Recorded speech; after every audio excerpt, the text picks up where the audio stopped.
See, first thing is you've got to understand that all suffering is only a story. Its story is what is causing the suffering. So, but merely understanding it's a story is not sufficient. You must know what is the story.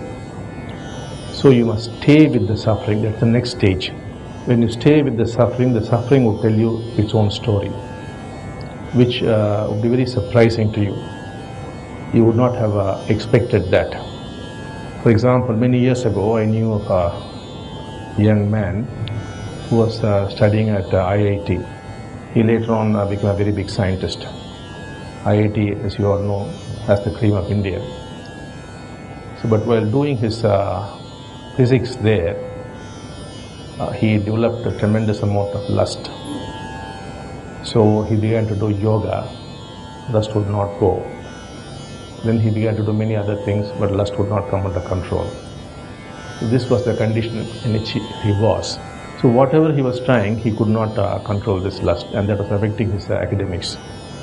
That was his suffering.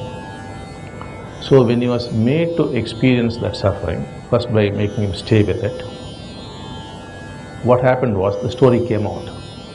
The story was, this person hated experimental physics.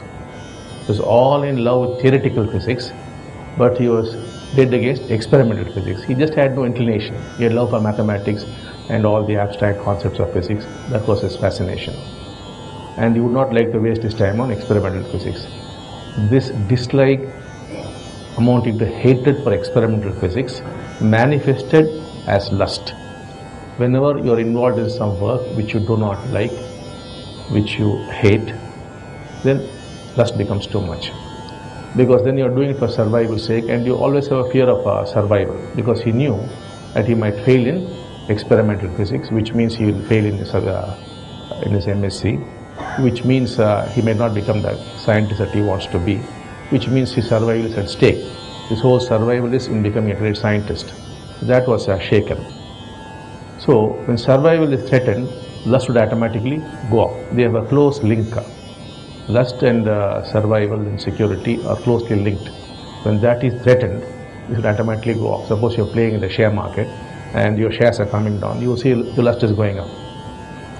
Suppose you engage in business and your business is failing, your lust will go up. Always failure, which leads to a threat of survival, lust would automatically go up. So this became very, very clear to him.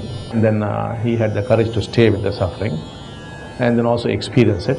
So it began to reveal itself, the story. And then he knew, oh, this is it, is it? So what happened?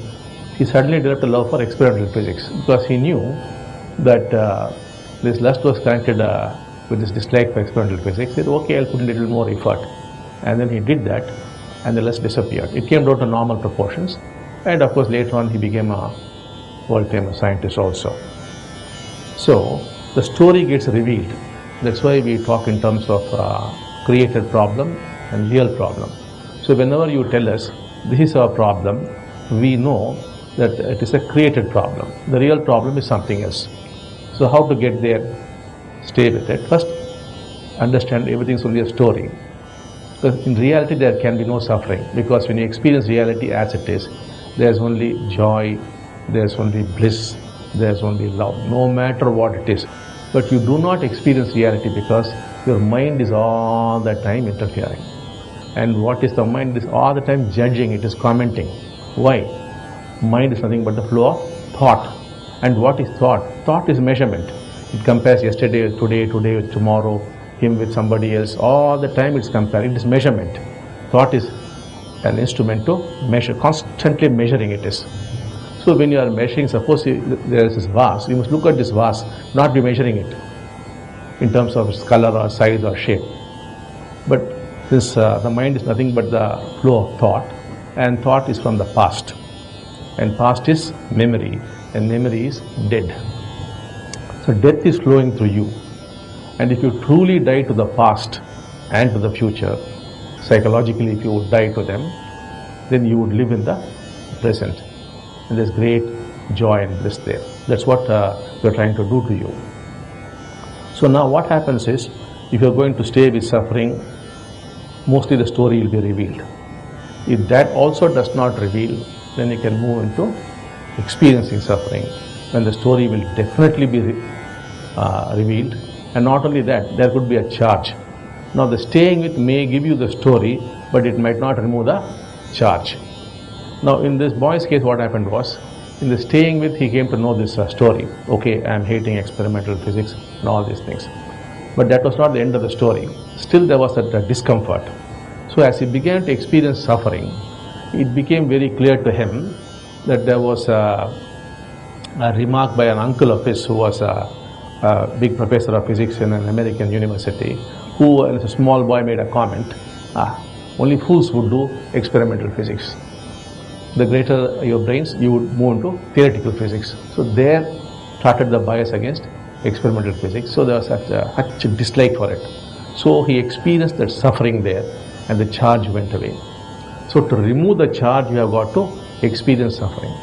Whenever anything is re-experienced, the charge goes away. Fully you must re-experience it. Like two people cannot stay on the same spot, isn't it? You have to knock down one and put the other in. So in a similar way, what happens is, when you re-experience it, that charge is removed. It's gone. And with the charge gone, entire perception changes. Because it comes from your story or it comes from the charge, the perception. Once perception is changed, everything changes. Because your experiencing of reality depends on your perception. If that changes, the experience changes. And then the suffering is gone. But the ultimate suffering is, there should be no perception at all. So this is at the first level. This is like normal suffering. But if you want to go to a level where you will experience things as they are, then thought itself must stop. And that is possible. So when you are drinking coffee, you must be drinking coffee. Why should you think about the cricket commentary there or the score? It should be on drinking the coffee. That's when completely all suffering ends. There's nothing but joy and love in your life. What joy? Unconditional joy and unconditional love. You could be a beggar. You could be a leper, but you will have unconditional joy. This joy does not depend upon whatever you are gaining or whatever you are losing. It is just there. You could be anybody. You might be the world's most powerful man, the world's most richest man, but you will not have this joy unless you experience reality as it is. An unconditional love. There will be love towards the king as well as the beggar, because there is no thought. So all this is possible to achieve